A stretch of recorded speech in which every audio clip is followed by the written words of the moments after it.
To understand the context of that lesson, and forgive me, this seems very basic, but it's important, I think, at times to just review. But we need to remember Rome was the occupying force in Israel during Jesus' time.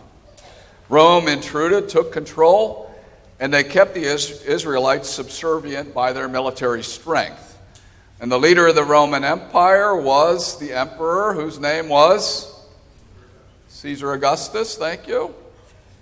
And everyone in the empire was Caesar's subjects, including Jesus. Many things would have been done to remind Israel of their lowly status. The Caesars of the world want to show their might, and they always want people to know who's in charge. So the propaganda would have been used to reinforce this. Caesar is in charge, and you are not. That message just is reinforced over and over in every way possible. And one of the ways they would reinforce that is through a specific tax. Okay? In the New Testament era, there were a whole bunch of different types of taxes, but the type of tax referred to in the text today is called the kensos. Kensos wasn't a school district tax, it wasn't a property tax, or a sales tax, or an income tax. It was what we would probably refer to as a Pledge of Allegiance tax, in which there was no possibility of taking a knee and avoiding it. You had to pay it. You had to pay it. Kensos was about 1 day's wage. It was a flat tax to be paid by everyone somewhere around the age of 12 on up. It was the way in which you would have to show tribute to the emperor, to the Roman government.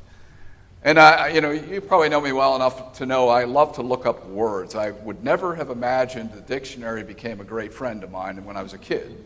But a tribute means a gift, a payment, a declaration, or other acknowledgement of gratitude, respect, and admiration.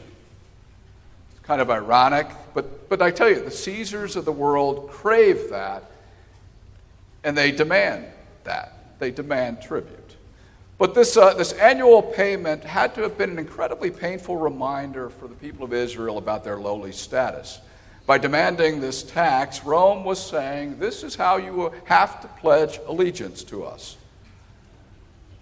And so it had to be paid with a Roman coin. It couldn't be paid with it couldn't be paid with a euro or something else. It had to be paid with the Roman coin, which, of course, the emperor had made and he distributed widely. But these coins had his picture on it with the words inscribed, Tiberius Caesar, son of God. And so that would have been a tough pill to swallow for a devout Jewish person who continually, day in and day out, would have recited the Shema, Hear, O Israel, the Lord our God, the Lord is one. They were pledging their allegiance every single day with this confession of faith to God, and herein they have to pay tribute. Some people simply refuse to pay this, and they would be what we would call nationalists who were willing to take up the sword against Rome. Others simply kept quiet, they paid the tribute, and hoped Rome wouldn't interfere too much in their daily life. In fact, I think pretty much that was the advice a lot of people were given. Just do it, pretend it didn't happen, hopefully they just won't mess with us so much. And I play with that in my head, thinking Jesus would have been expected to pay this tribute for many, many years. His family would have had to pay tribute. The people he knew would have had to pay tribute. Everyone he encountered would have had to pay tribute as well. And so the day after Jesus rides into Jerusalem on a donkey in the story we know very well, he begins teaching in the temple. And some of these religious representatives are sent to Jesus to ask him a question, and it's pretty clear the purpose. Is it lawful to continue paying this yearly kensos or not, is what they ask. And it's clear this is meant to trap him and entrap Jesus. Because if he answered it's lawful, he was going to really infuriate them, because they certainly didn't believe Caesar was God, nor did they believe Rome should be occupying their country. But if Jesus answered, no, it's not lawful, they could immediately turn this troublemaker in to the Roman authorities for conspiring to revolt. Either way, Jesus answered, it seemed like he was in a pickle. He was going to be caught. But I love reading the Gospels, and I love seeing how incredibly clever Jesus was. He says to these people who had approached them, well, show me a coin. And it's interesting because they're able to produce one. Maybe it was in their pocket, but they're able to produce one rather quickly. Jesus asks, whose head is on it? They quickly say, well, Caesar's head is on it. And Jesus says, give to Caesar what belongs to Caesar, but you give to God what belongs to God. What I've learned along the way, what I've been taught along the way, is the better way to translate it is give back. Give back. Give back to Caesar what belongs to Caesar. Give back to God what belongs to God. And really the sense of that is returning to the owner, returning something that belongs to the owner. How do we know what belongs to Caesar? The answer is pretty easy, is you just look at it and you can see whatever has his image on it belongs to Caesar.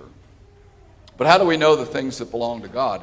How do we know what we're to give back to God?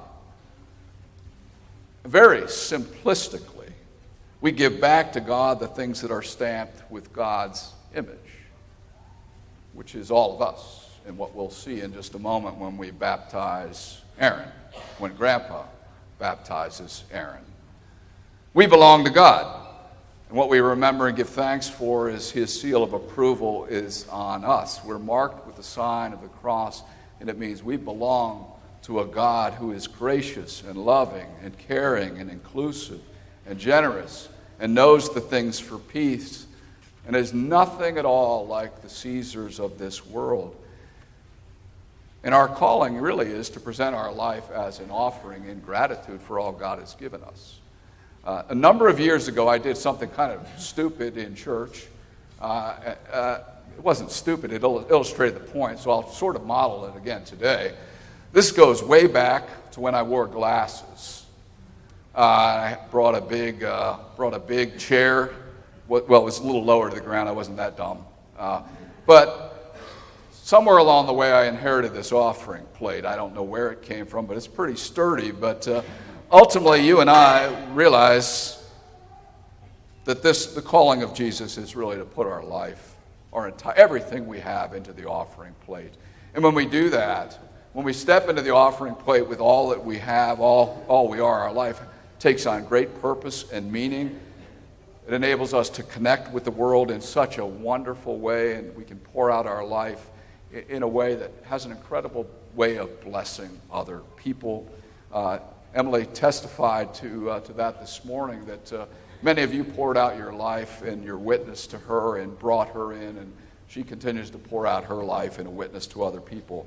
One of the things that's inspired me really very much so in recent days, I've had a number of people saying they no longer measure the amount of time they have on this earth in decades, beginning to measure it in years or months.